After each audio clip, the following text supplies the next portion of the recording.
안녕하세요. 오늘도 서연살롱을 찾아주셔서 감사합니다. 저는 30대 후반의 평범한 공무원이에요.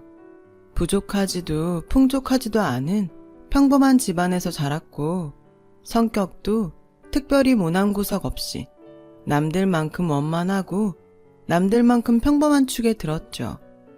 물론 저에게도 단 하나 남다른 구석은 있었으니 그것은 바로 튼튼한 체력. 친정 부모님으로부터 물려받은 체력인데요. 학창시절 체력장은 늘 제가 1등에 운동선수 제의도 심심찮게 받아왔을 정도였어요. 사회인이 되고부터는 특별한 구석이 하나 더 늘었네요. 투철한 직업의식이요. 처음엔 그냥 세상 흘러가는 대로 물 흐르듯 정착한 공무원이었지만 각자의 자리에서 최선을 다하는 선배님들의 모습을 보며 하루하루 자부심을 쌓아왔어요. 사회의 안녕에 이바지하고 있다는 자부심 하나로 위험을 무릅쓰고 내달릴 만큼 말이죠. 그런 자부심에 상처를 입고야 말았던 사건이 오늘의 제 사연이에요. 공무원 생활이 안정되어 갈 무렵 저는 지인을 통해 만났고 연애를 이어오던 남자와 자연스럽게 결혼을 하게 되었어요. 홀어머니와 노총각 친형 하나를 둔 남편은 가난한 집에서 자랐지만 구김살 하나 없이 늘 성실하며 포근한 사람이었습니다. 남편의 포근한 모습은 아마도 시어머니를 닮지 않았나 싶었어요. 시댁에 결혼 허락을 받으러 가던 날, 처음 마주한 시어머니는 남편처럼 포근한 사람이었고 훌륭한 음식 솜씨와 함께 저를 아주 크게 반겨주었죠. 어떻게 나름 준비를 한다고 해봤는데 찬들이 입에 맞을지 모르겠구나. 정말 맛있어요. 음식 솜씨가 일품이세요. 다행이구나. 하기사 평생 살림만 하고 산 솜씨가 어디 가겠냐마는 얘기가 나와서 말인데 요즘 같은 시절에 태어났으면 너처럼 훌륭한 직업도 갖고 했을 건데 그게 살짝 아쉬워요. 에이, 과찬이 심하세요.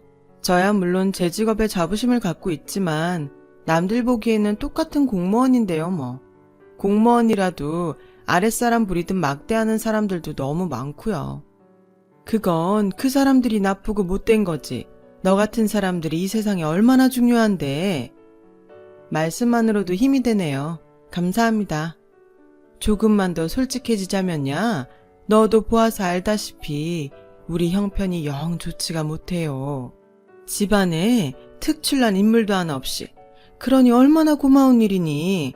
나란 일, 그것도 아주 훌륭한 일하는 며느리가 우리 식구가 되어주어서. 시어머니의 말에 감동의 눈물이 그렁그렁 차오른 저는 밥이 입으로 들어가는지 코로 들어가는지도 모르는 채로 꾸역꾸역 넘겨야만 했어요. 사실 시댁에 인사를 드리러 가기 바로 전날에 저와 동료들을 업신여기는 민원인으로부터 험한 꼴을 당하고 속이 살짝쿵 상해 있던 참이었거든요. 그러니 시어머니의 감사한 말씀에 자존감 뿜뿜이었죠. 행복한 결혼 생활이 머릿속에 자동으로 막 그려지더라고요. 저의 예상대로 결혼 생활은 무척 순조롭게 시작되었어요. 시집살이요? 손주 타령이요? 저는 그런 거 전혀 몰랐어요. 시어머님이 제게 바라는 건 단 하나. 건강이었고 아들 둘만 있는 것에 대한 아쉬움을 저를 통해 만회라도 하려는 듯이 며느리 사랑이 대단했거든요. 제가 업무 때문에 김장이나 제사 등 시댁 대소사에 정말 부득이 참여하기 어려운 상황에서도 시어머니는 늘 인자한 미소와 함께 제가 부담을 갖지 않도록 배려도 잊지 않았어요.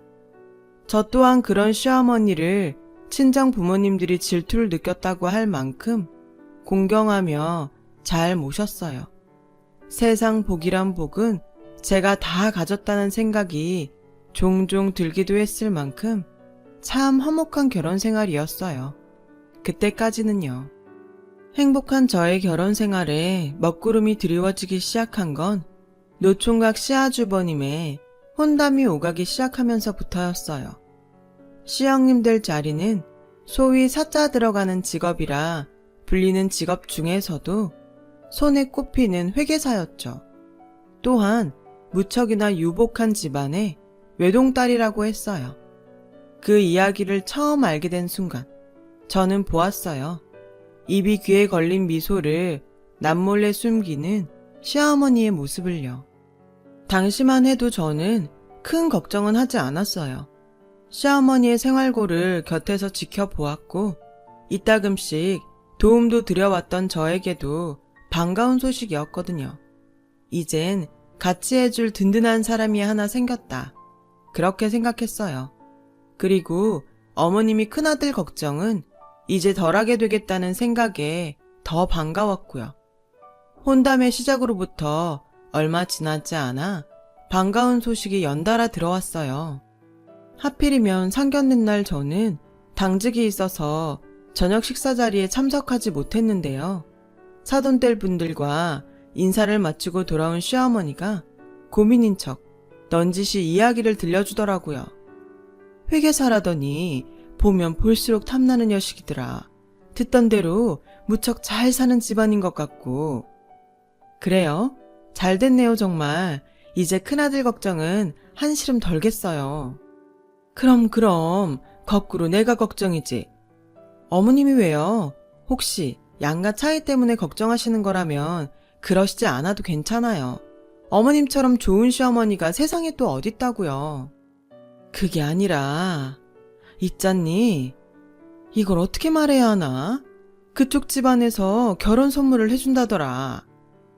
마음에 드는 선물이세요? 들고 말고 할 것이 어딨겠니? 글쎄 5층짜리 원룸 건물을 결혼 선물 차원에서 내 명의로 주겠다는데. 와, 대박. 그 정도예요? 이러니 걱정이지. 넙죽 받기에는 너무 큰 선물인데. 또 딸 자식 생각하는 사돈어른들 성의를 무시할 수도 없는 노릇이고. 어쨌으면 좋겠니? 그날 저는 시어머님 마음에 따라 선택하라는 답변을 드릴 수밖에 없었어요. 제가 끼어들 문제도 고민도 아니라 생각했고 무엇보다 저에게 연달아 묻는 시어머니의 의중이 흔쾌히 받겠다는 방향으로 정해져 있다는 눈치가 빤했거든요. 역시나 시어머니는 형님 친정의 선물인 5층짜리 원룸 건물을 받더군요. 그때나 지금이나 저는 시어머님이 원룸 건물을 선물로 받은 건 전혀 잘못이 아니라고 생각해요. 시어머니 말씀대로 사돈분들의 성의를 쉽사리 거절할 수도 없는 데다가 딸 자식 결혼에 무엇 하나라도 더 쥐어주고 싶어하는 사돈분들의 마음을 저 또한 충분히 이해할 수 있었으니까요. 왜 다들 아시잖아요. 자식 생각하는 부모 마음은 세상 어느 누구든 다 똑같다는 거요. 하지만 문제는 다름 아닌 시어머니였어요. 세상 둘도 없이 좋은 분이었던 시어머니가 변하기 시작한 거예요. 사돈분들에게서 5층 원룸 건물에 명의 이전을 받던 날, 정확히는 명의 이전 며칠 전에 원룸 건물을 시어머니가 눈으로 직접 확인하던 순간부터 변하기 시작했죠. 그 5층 건물은 신축 건물이었어요. 심지어 아주 좋은 목자리에 세워진 건물이더군요. 근처에 오피스타운, 그러니까 사무실 단지가 자리에 있을 만큼 목 좋은 자리였고 모든 입주자들이 직장이었던 덕분에 상업단지나 대학가 원룸에 비하면 관리 또한 훨씬 수월한 곳이었죠. 더욱이 예비 입주자 대기까지 있을 만큼 늘 만실인, 말 그대로 알짜배기 원룸이었어요. 원룸의 임대료는 당연히 새 주인인 시어머니의 몫이 될 예정이었죠. 실제로 명의 이전을 받으면서 임대료 입금 통장도 시어머니의 명의로 함께 옮겼어요. 게다가 형님의 직업은 남들 다 부러워하는 회계사잖아요. 원룸 건물의 돈맛과 회계사 며느리를 얻었다는 부러움을 한몸에 받은 시어머니의 눈에는 평범한 친정에 평범한 공무원인 제가 자꾸만 하찮게 보였던 모양이에요. 시아주버님과 형님이 결혼식을 올린 직후부터 저에게 크고 작은 차별이 시작되었어요. 우리 큰 며느님이 말이다. 회계감사님원이 들어갔다더니 요즘 많이 바쁜 모양이더구나. 아, 네. 무슨 대답이 그렇게 시원찮니? 네? 답답하기는 하기사 이러니 공무원이나 하고 앉았지. 에이, 제가 무슨 초능력자도 아니고 말씀을 하셔야 알아듣죠. 짬짬이 형님 댁 들러서 집안 살림이라도 좀 도우라는 얘기다. 제가요? 같이 사는 집이면 몰라도 따로 사는데요.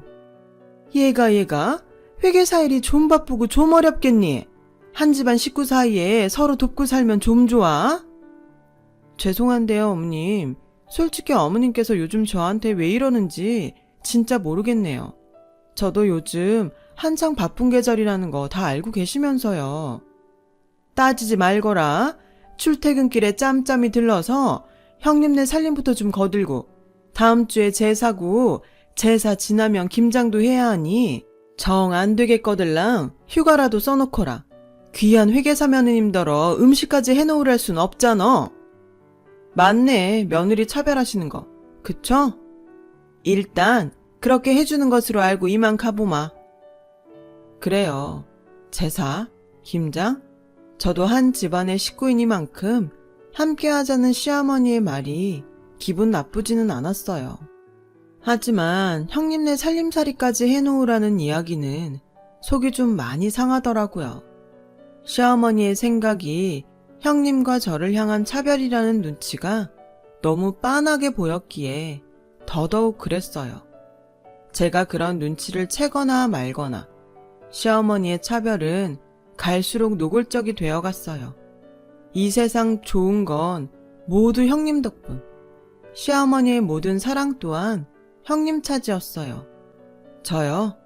잘못한 것도 없는데 천덕꾸러기가 되었죠.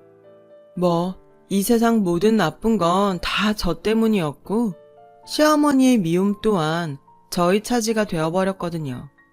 그놈의 돈 타령, 고맙고 든든한 원룸 타령, 집안 타령도 갈수록 심해지더라고요. 입만 열면 원룸이 어쩌고 저쩌고. 이래서 결혼은 공짜가 아니라는 말을 대놓고 하지를 않나. 수시로 회계사인 형님의 직업과 공무원인 저의 직업을 비교하셨어요. 그때마다 저는 제가 왜 그래야 하는지 의문스러워하면서도 시어머니에 맞서 스스로를 변호해야만 했죠. 공무원이긴 하지만 못 배운 거 아니다. 형님 못지않은 대학 졸업했다. 5층짜리 원룸 건물은 아니지만 혼수도 부족함 없이 해올 만큼 해왔으니 그만 좀 무시해라. 그러나 아무리 변호를 해봤자 시어머니의 차별은 그치질 않았고 결국 터질 것이 터지고야 말았어요. 줄곧 저를 괴롭혀왔던 시어머니가 끝끝내 직장까지 찾아와서는 지친 동료들과 함께 도시락으로 간신히 끼니를 때우는 저에게 형님네 이야기를 꺼내더군요. 큰 며느님네 신혼집 이사한다는 얘기 못 들었니? 들었어요. 월차 써야지. 해도 너무하시네 진짜. 왜요? 그날 가서 이삿짐 나르라고요? 형님 내외는 그날 업체만 불러놓고 출근한다면서요. 이사가는 당사자도 업체한테 맡기고 말겠다는데 주인도 없는 이사 자리에 안 그래도 바쁜 제가 월차까지 내가면서요? 제가 무슨 이 집안 일꾼입니까? 에이, 누가 너더러 이삿짐 나르래? 그런 얘기 맞잖아요. 무슨? 이삿짐은 인부들이 나를 테니 넌 가서 청소랑 걸레질이랑 좀 하라는 소리지. 행여나 새집 증후군 같은 거 없도록. 아니요, 못해요. 예정에도 없는 월차를 갑자기 쓸 수는 없어요. 제가 그래버리면 안 그래도 인력 부족해서 고생인 동료들이 더 힘들어지고 그러다 사고 나서 다칠 수도 있어요. 쓸 수 있다고 해도 제가 싫으네요. 말씀 끝났으면 그만 가주시죠. 저 지금 근무 중이라. 근무는 무슨? 한가하게 밥이나 처잡수고 있구만. 저희는요, 밥 먹고 휴식 취하는 것까지가 다 근무예요. 그러니까 되도 않는 말로 업무 방해하지 말고 그만 가시라고요. 그깟 몸 쓰는 공무원 주제에 바쁘고 힘들기는 무슨 책상머리에서 서류랑 씨름하는 회계사만 하겠어?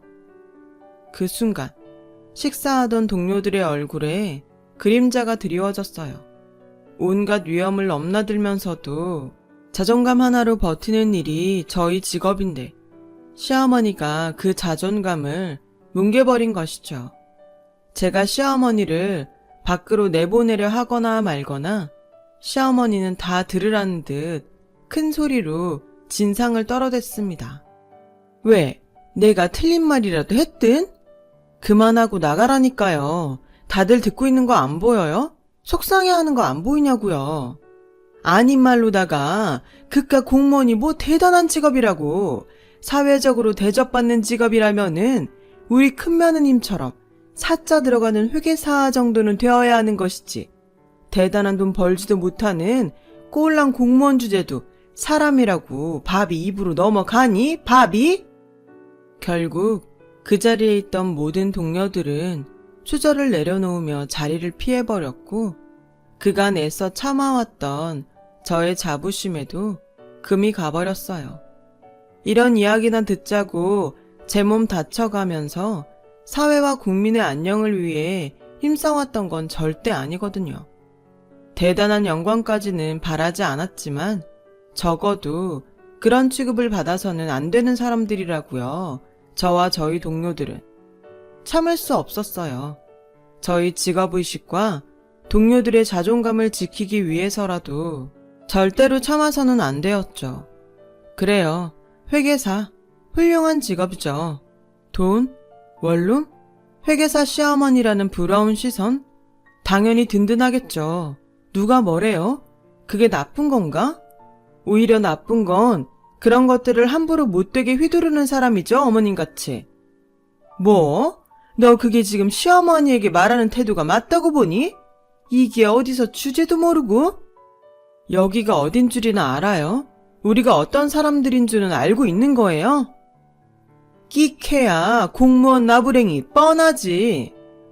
그 끼케야 공무원 나부랭이 보호하라고 만든 법이 생각보다 꽤 세거든요.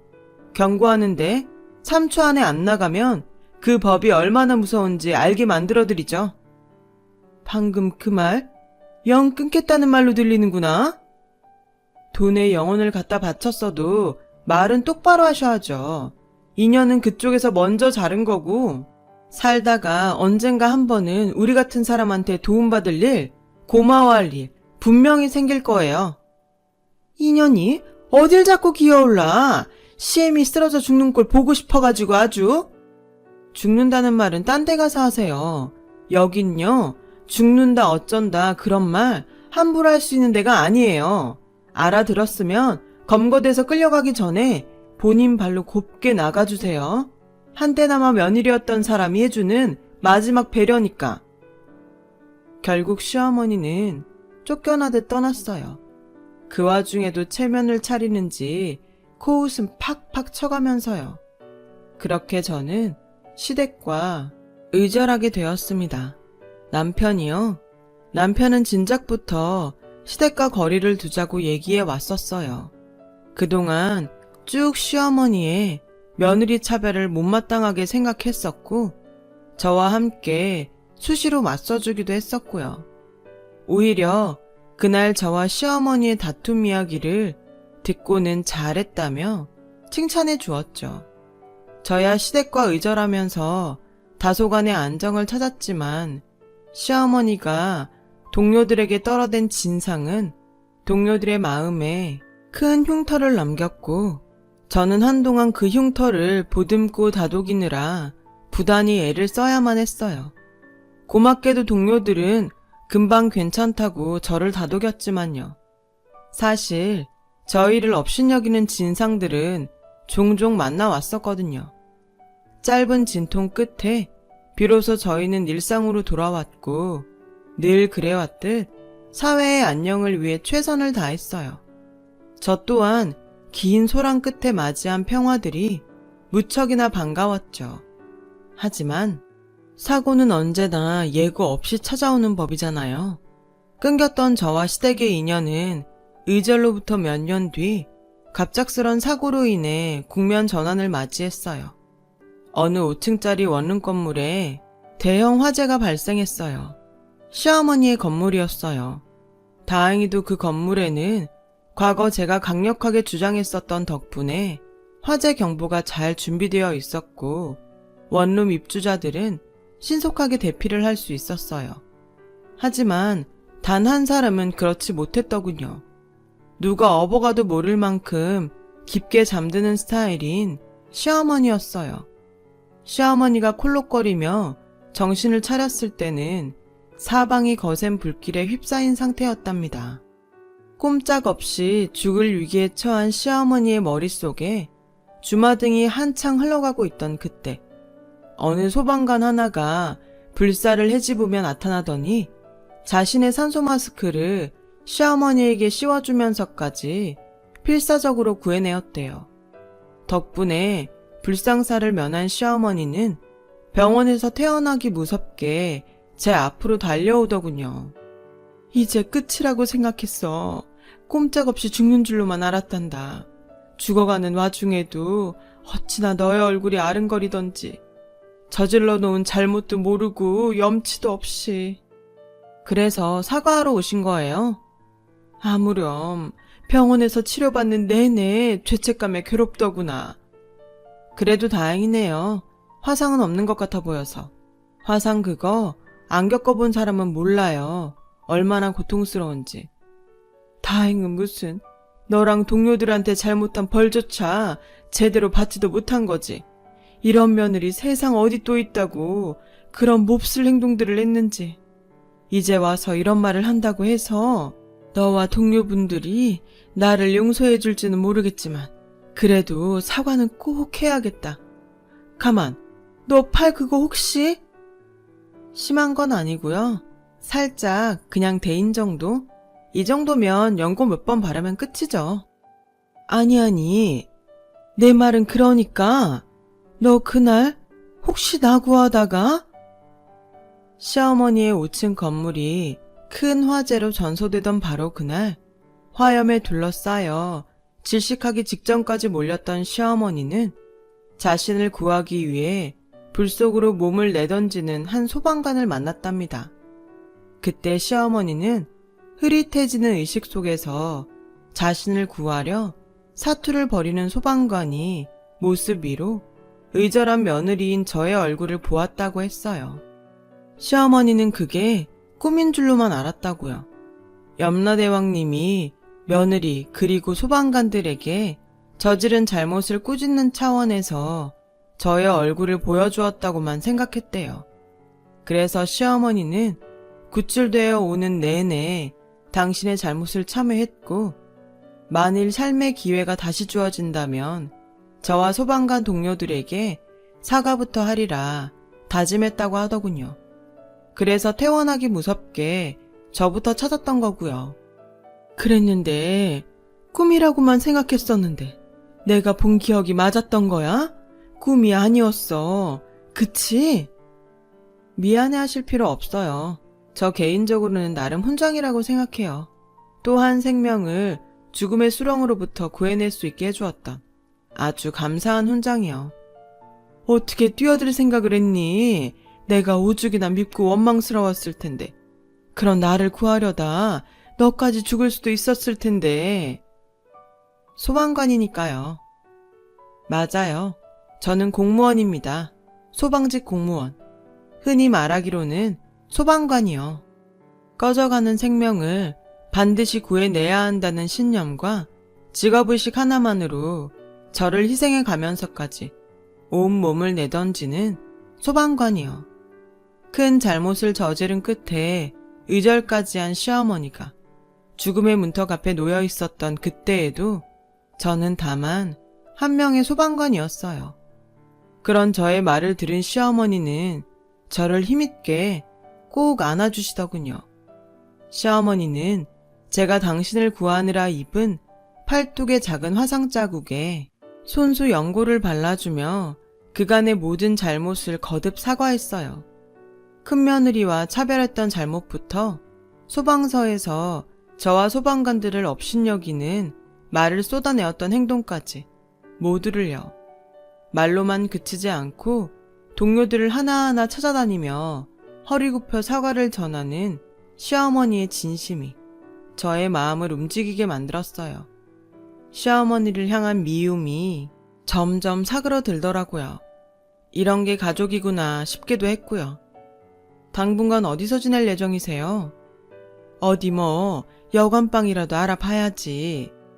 그러지 말고 새 거처 마련할 때까지 당분간이라도 저희 집에서 지내시죠. 아서라, 원룸이 전소되는 바람에 알거지 신세인 거 뻔히 알잖니. 당분간이 평생이 되는 수가 있어. 사람이 염치가 있어야지. 이제 와서 그런 짐까지 너에게 떠넘기고 싶지는 않구나. 저기 혹시나 싶어서 하는 얘긴데요. 어머님, 제가 드렸던 선물 기억 안 나세요? 선물? 왜 있잖아요. 시아주버님이랑 형님 결혼하던 해 드렸던 어머님 생신 선물이요. 그때 제가 어머님 원룸 건물에 화재보험 들어드렸는데. 알지. 그걸 왜 모르겠니? 근데 왜요? 그래도 제가 명색이 소방관인데 안전 관련된 문제까지도 모르는 척 했을까 봐서요? 그 보험 지금도 있어요. 입주자분들 피해 보상해드리고 난 다음에도 오래된 빌라 전세금 정도는 남을 테니까 어머님 갈 곳 없는 알거지 아니라고요. 그러자 시어머니가 고개를 돌려 흐느끼기 시작하시더라고요. 연신 거절의 말을 꺼내더군요. 목숨 구해준 것도 고마운데 보험까지 당신을 위해 쓸 수는 없다면서요. 저는 그런 시어머니의 마음을 포근하게 감싸드렸어요. 있잖아요, 어머님.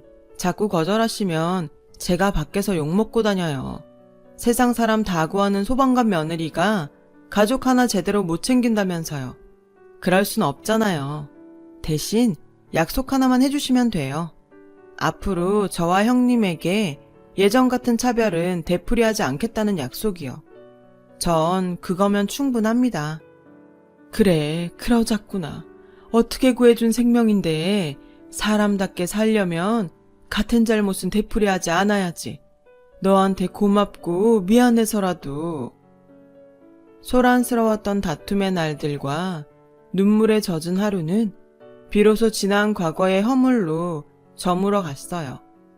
시어머니는 원룸 입주자들에게 피해 보상을 해주고 남은 화재 보험금으로 마련한 작은 빌라에서 지내고 있어요. 죽음의 문턱에서 한 번, 전 재산을 날려먹은 거짓골에서 한 번, 그렇게 2번 기사 회생한 셈이죠. 그 격렬한 사선을 넘나들면서 가슴 깊은 참회를 이루었던 덕분일까요? 시어머니는 세상 좋은 분이었던 옛 모습을 되찾았답니다. 가끔씩 저희 소방서로 맛있는 간식도 해다 주시고요. 큰 며느리, 작은 며느리 차별이요? 당연히 없죠.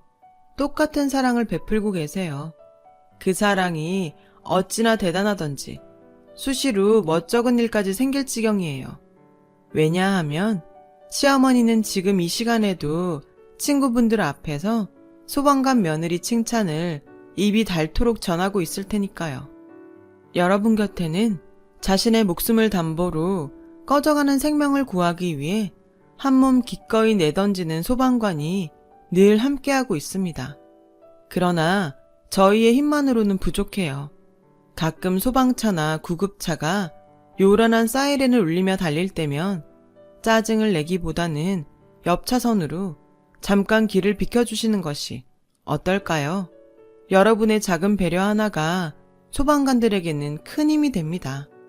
꺼져가는 생명에게 황금 같은 배려를 건네는 여러분들이야말로 진정한 영웅 아닐까요? 글솜씨가 부족한 탓에 두서없는 이야기가 되었네요. 들어주셔서 감사합니다. 오늘도 안전하세요. 여러분, 사연 댓글에 응원과 현명한 조언 부탁드려요. 좋아요와 구독은 저에게 큰 힘이 됩니다. 오늘도 좋은 일 가득하세요.